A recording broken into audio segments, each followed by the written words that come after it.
Aleluia. Enquanto você abre a sua Bíblia Sagrada, eu vou estar orando enquanto você procura, para que nós façamos menção apenas de um versículo, mas que com certeza falará muito ao nosso coração. Amém? Oremos. Senhor meu Deus e eterno Pai, ó Deus, nessa noite poderosa e gloriosa na tua presença, ó Deus, eu quero te render toda a glória, todo, Senhor, aleluia, Senhor, no teu nome. Eu quero dizer, ó Pai, que o Senhor é digno de ser adorado. Tu és santo, tu és poderoso. É por causa do Senhor que eu e a tua igreja nos encontramos aqui nessa noite. Eu te faço um pedido, grandão da Galileia, que o Senhor possa, meu Pai, aguçar o ouvido da tua igreja, que a tua igreja possa abrir bem a trava no seu coração, aonde o Senhor, ó Pai, vai lançar a tua boa e preciosa semente. Ó Deus, no nome de Jesus, que tem poder e autoridade no céu, na terra e debaixo da terra, eu peço ao Senhor, ó Pai, que toda dispersação que o diabo tenta implantar dentro da igreja, para não entender a tua voz, para roubar, ó Pai, a semente da tua palavra, em nome do teu Filho amado Jesus, seja repreendido e neutralizado, mas que a tua palavra seja, meu Pai, como flecha no coração do teu Filho, em nome de Jesus. E você diz comigo? Glória a Deus. Todos encontraram? Aleluia. Olha que forte diz a palavra do Senhor. Quando Jesus tomou vinagre, disse: está consumado. E inclinando a cabeça, entregou o Espírito. Eu quero ler mais uma vez. Quando Jesus tomou vinagre, disse: está consumado. Em outras traduções está escrito tetelestai. Guarda isso no teu coração. Aleluia. Está consumado. E inclinando a cabeça, entregou o seu Espírito. Podeis tomar o seu assento em nome de Jesus. Queridos, a palavra do Senhor vai dizer no capítulo de número 18 do Evangelho de João, que Jesus, ele estava com a sua alma aflita. Olhe para cá e não deixe nada tirar o seu foco nessa noite, porque a palavra do Senhor é que faz efeito na minha e na tua vida. Observe que o que João está relatando é que Jesus, ele está com a alma angustiada. Jesus está atemorizado. Jesus está aflito, pastor Edivaldo e pastor Nilson, porque como Deus, ele sabia, louvado seja o nome do Senhor, que ele iria passar, Baiana, aleluia, pelo Calvário, pela morte de cruz. Nós sabemos que quando Jesus, ele veio ao mundo, ele fica ali 30 anos da sua vida, ainda servindo, mas não exercendo a sua posição, a qual o Senhor o enviou à terra. Louvado seja o nome do Senhor. A Bíblia vai nos dizer que ele viveu 100% homem, mas 100% Deus. Aleluia. E como Deus, ele já sabia do que iria enfrentar. Se eu perguntasse para a igreja, se você soubesse que semana que vem, que amanhã, que daqui a um mês, que daqui a um ano, você desceria à sepultura, se eu perguntasse à igreja, se você tivesse a noção disso, como você enfrentaria, você não teria estrutura para saber que iria descer à sepultura. E é por isso que o nosso Deus não permite o homem, sabendo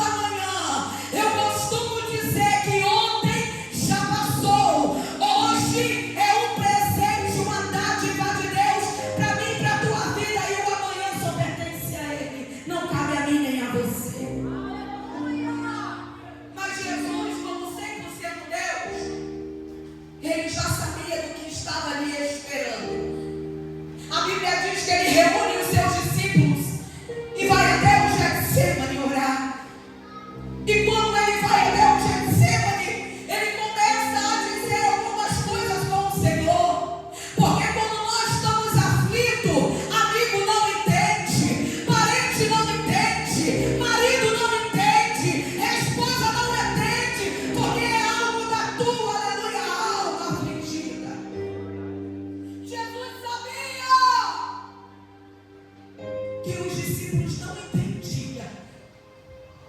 Porque sendo o Messias estava tão agoniado a sua alma. É porque ele sabia, Ana Carolina, que a morte a qual ele iria enfrentar, homem nenhum na terra pôde romper. Só ele, que era um cordeiro imaculado, é quem poderia comprar a minha e a tua vida com preço de sangue na cruz. Observe que Jesus, ele está orando no Getsemane, e a Bíblia vai relatar que quando Jesus está lá, chega o exército do Império Romano. E a Bíblia vai dizer que o Império Romano era um dos piores exércitos que existia. Era aqueles que não tinham pena de matar, de ferir, se alegrava com a maldade. Quando o Império Romano chega no capítulo 18, louvado seja o nome do Senhor, e eles dizem que está procurando Jesus, o Nazareno. Jesus disse: eu estou aqui. E a Bíblia vai relatar que eles baixam a sua guarda, ou seja, eles esmorecem a sua mão, porque eles pensavam que Jesus iria correr do propósito, mas Jesus veio com uma missão, e a sua missão ele não ia vender e nem trocar por nada nesse mundo. Jesus disse: a quem vocês procuram? A Jesus o Nazareno. Pois bem, estou aqui. E a Bíblia vai dizer que quando o Império Romano vai prender Jesus, olhe para cá, quando o Império Romano vai prender a Jesus, Pedro, e aqui eu aprendo uma grande lição e quero passar para a igreja. Pedro, que era amigo de Jesus, Pedro, que era aquele que amava Jesus, eu quero que você preste bem atenção.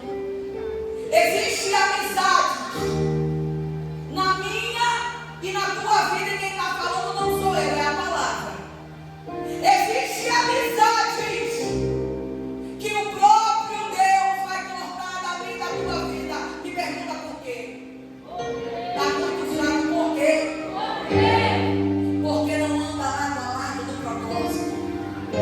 Jesus se entrega, porque vem para um propósito. Pedro precipitado, que é da onde bom amigo, amar mais do que o próprio Deus. E deixa eu te dizer, isso não existe.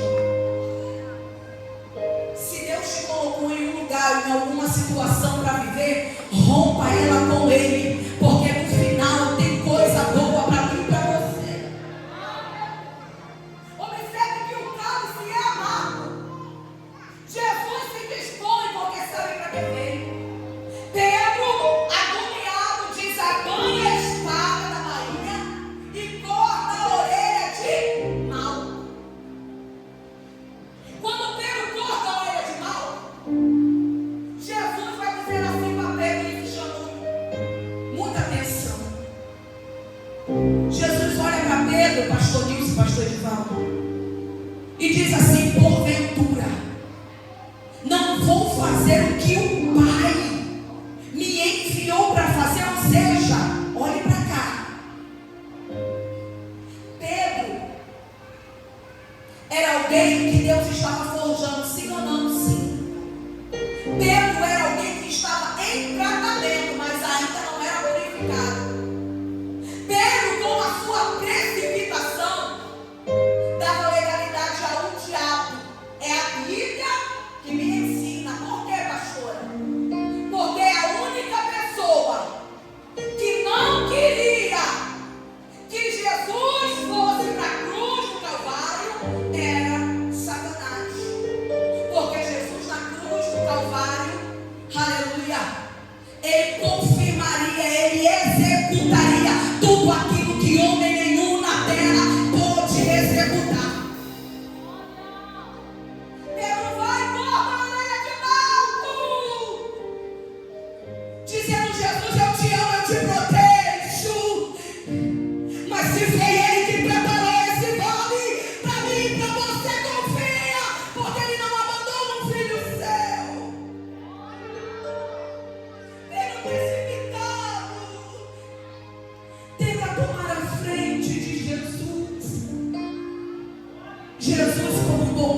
construir um bom líder, não desaponta, não humilha, pega a orelha no chão e cola de volta a orelha de manco.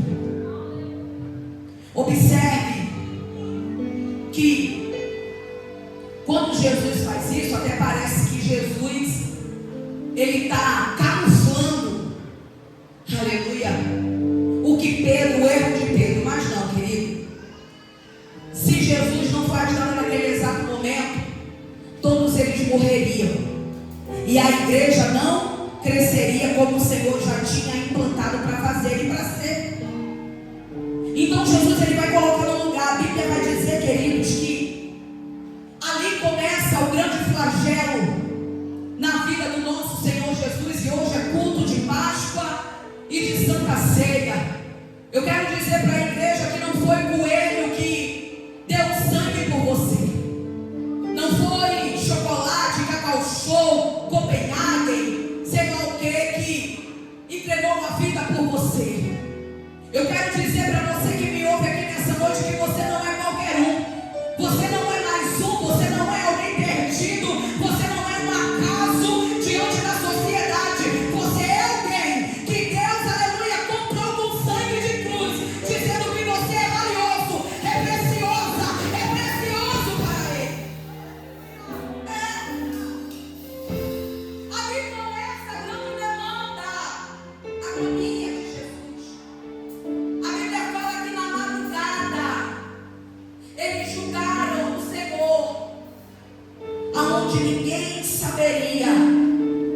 Porque repita comigo, tudo que é ilícito, diga, tudo que é ilícito, convicção, tudo que é ilícito é escondido. Foi julgado às escondidas. Porque como 100% homem e 100% Deus, não deu mau testemunho para o que o falar dele. Se não existe mau testemunho para dizer para Jesus, para condenar, então vamos inventar. Aleluia. Tem gente aqui nessa noite e o Espírito do Senhor me toma para poder dizer: tem alguém aqui nessa noite com medo do que disseram a teu respeito. Tem alguém aqui nessa noite com medo, aleluia, do que disseram, aleluia, da tua vida. Mas deixa eu te falar uma coisa: se a tua vida está diante do Senhor, se a tua vida está alicerçada sobre a palavra, a vontade dele, homem nenhum pode inventar nada. Jesus está aflito como homem, mas está respaldado como Deus. Aleluia. A Bíblia diz que Jesus é levado ao Gólgota. E quando Jesus é crucificado, levado ao Gólgota, quando ele está lá, ele faz uma coisa maravilhosa. E eu costumo dizer isso para a amada igreja: até na dor, Jesus salva alguém. Será que ele permitiria na minha e na tua vida dor, agonia, aflição, que não fosse para gerar vida? Será que o nosso Deus é um homem comum que se alegra na infelicidade de alguém? Não. Ele é Deus, Ele é Pai, Ele é poderoso, Ele é soberano, Ele é aquele que se entregou no meu e no seu lugar.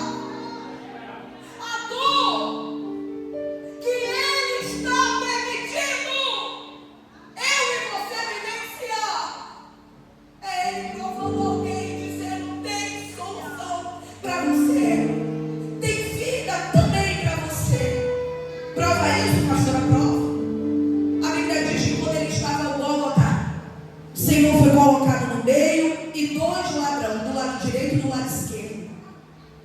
E a Bíblia diz que até ali teve salvação para o nosso Senhor, para aquele que estava do lado do Senhor Jesus, aquele que se arrependeu, aquele que reconheceu, aquele que acreditou de fato quem ele era.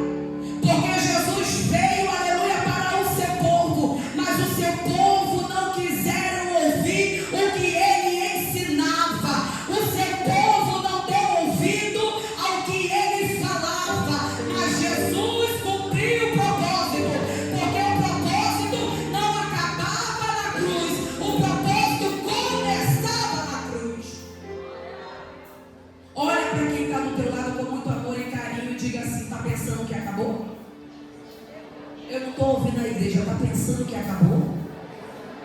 Está pensando que é o teu fim? Está pensando que tu vai permanecer aí? Não. Você vai se levantar. Porque quem te guarda, aleluia, é o Senhor Todo-Poderoso, que vai adiante da minha e da tua vida. Ele já se entregou em nosso lugar. Aí eu vou entrar aonde nós fizemos menção da palavra. Jesus sente sede, e quando ele sente sede, ele pede água. Quando Jesus pede água, o que eles dão é uma bucha mergulhada no vinagre. Louvado seja o nome do Senhor. E quando Jesus ele toma aquela bucha cheia de vinagre, louvado seja o nome do Senhor, ele diz assim: tetelestai, está consumado. E eu quero aqui falar com a igreja o que significa tetelestai.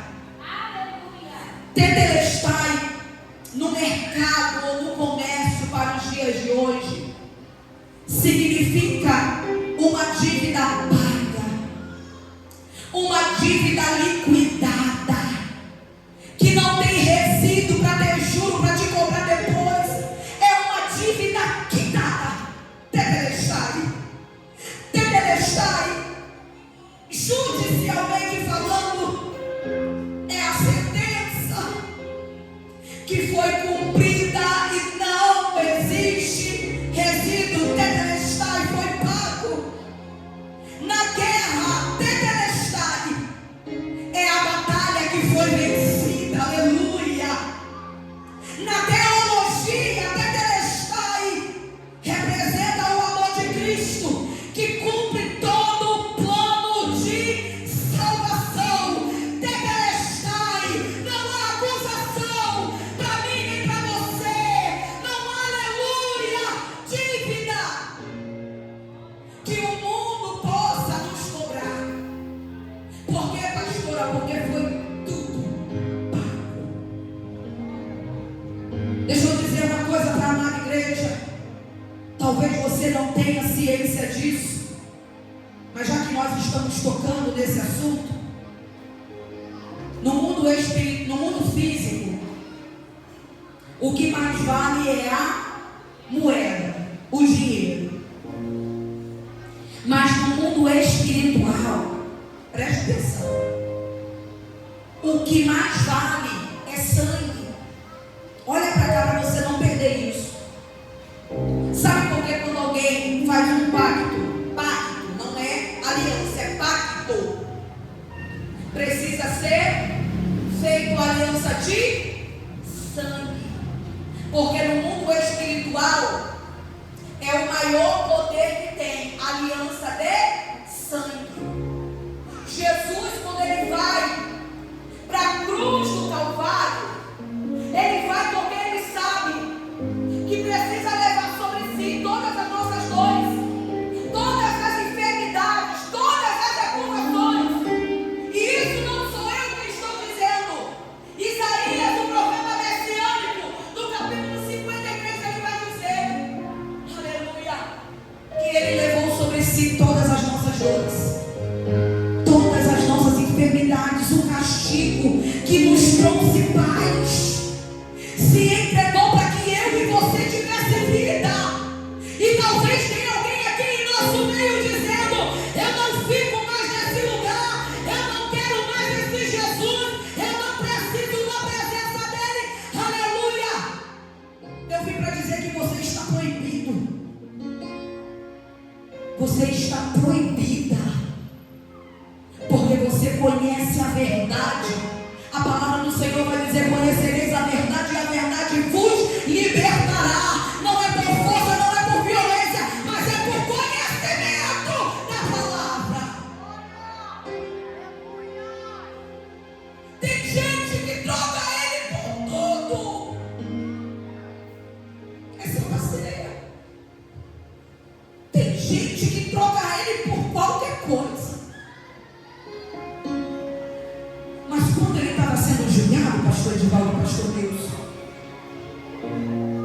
eles diziam: crucifica Jesus e solta Barrabás.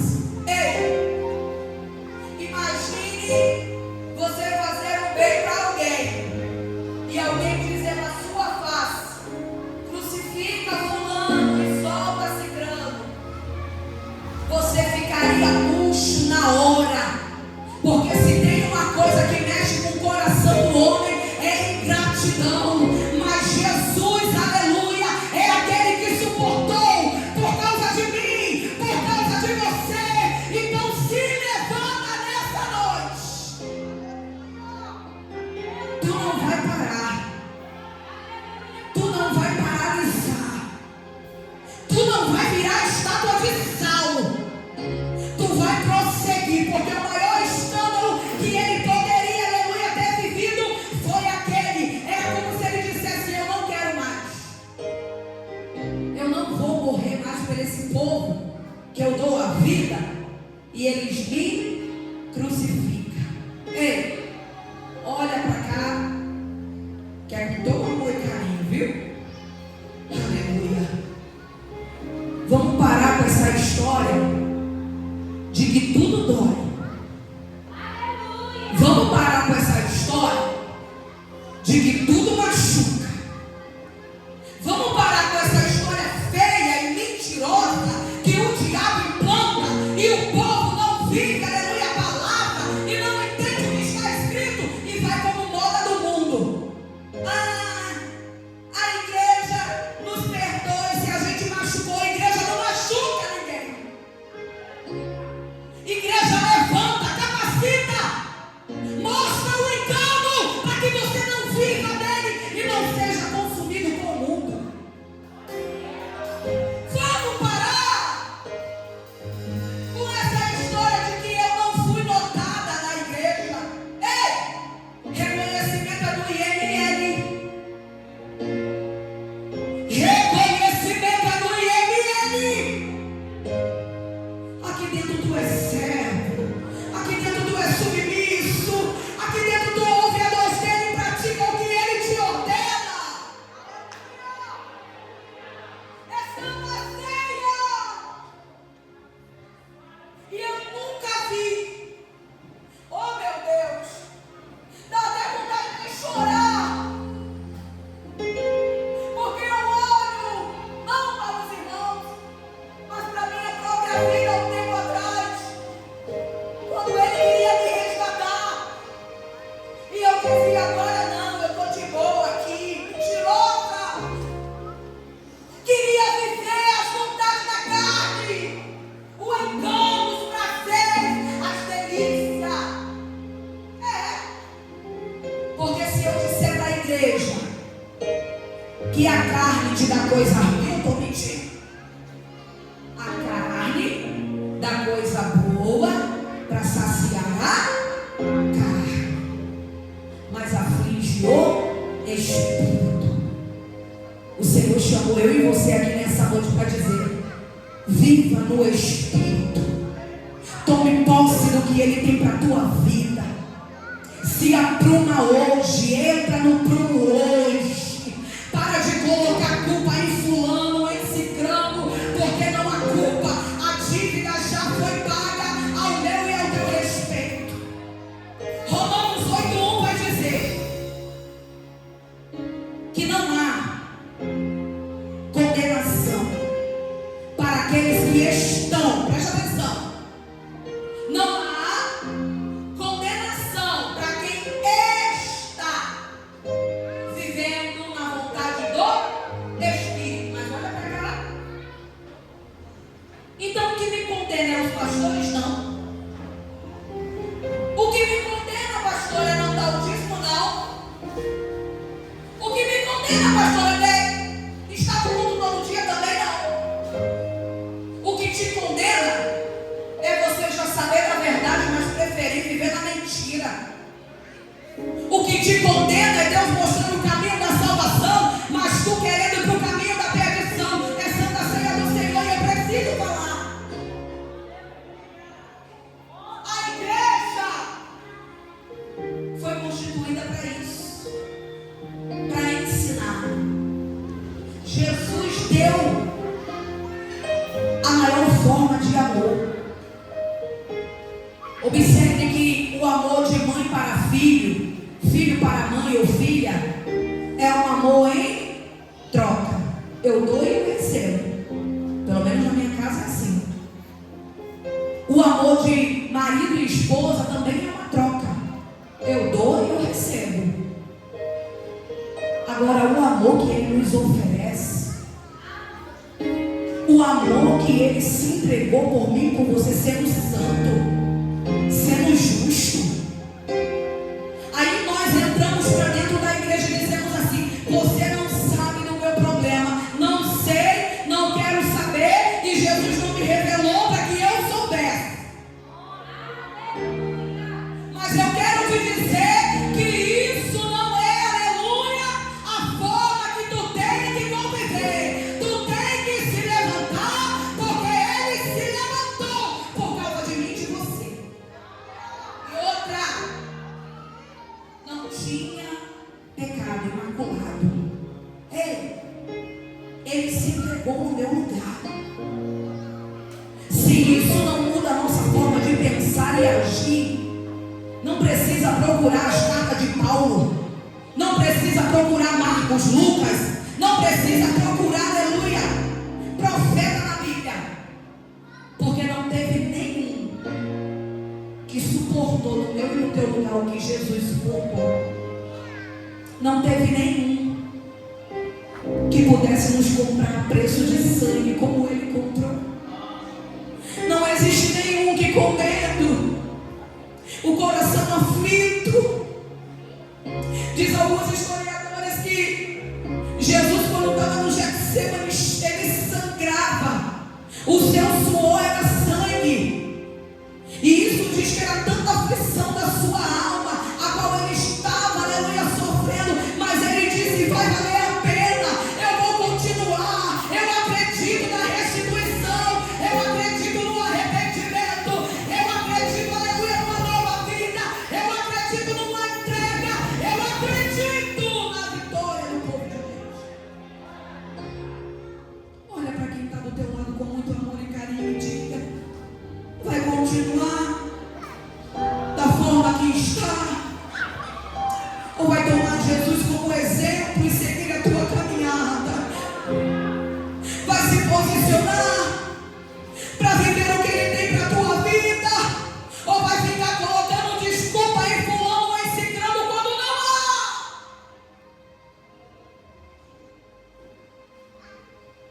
Ele se entregou no meu lugar. Ele se entregou no teu lugar. Jesus foi chicoteado, Jesus foi humilhado, Jesus foi rejeitado, servido de chacota. A palavra do Senhor vai dizer que eles os despiram, e na Bíblia despir significa envergonhar, mas Ele se submeteu a tudo isso por causa de mim e de você. E você ainda acha que é qualquer coisa? Você é muita coisa. Eu sou muita coisa para Jesus. Homens não sabem ver o poder de Deus sobre a nossa vida, nem o quanto nós podemos ser aperfeiçoados, mas Ele te conhece. Ele sabe quem você é, Ele sabe onde você reside, Ele sabe da tua casa, Ele sabe o momento certo, só que Ele permite situações para te moldar. E por muitas das vezes a gente coloca a culpa em tanta coisa, irmãos, esquecendo do que Jesus já fez em nosso lugar. Ninguém poderia fazer o que Jesus fez. Homem nenhum poderia se sacrificar como Jesus se sacrificou. Eu estava pensando na minha casa, refletindo, e eu vi assim que por mais que uma mãe ou um pai, ele ama o seu filho, já viu? Por mais que uma mãe, o seu filho e o pai amem o seu filho, ele não vai preso no lugar do filho, né? Por mais que uma mãe e um pai amem o seu filho, ele não vai encarcerado por causa do filho. Por quê? Porque tudo que nós plantamos, certamente nós é quem colheremos, não é isso? Mas Jesus tomou sobre si, queridos, todas as nossas dores e enfermidades. Jesus se fez maldição para que eu e você pudesse ter vida eterna, ter vida longa, para que eu e você pudesse, aleluia, ter arrependimento nele, para que eu e você, aleluia, pudesse se arrepender.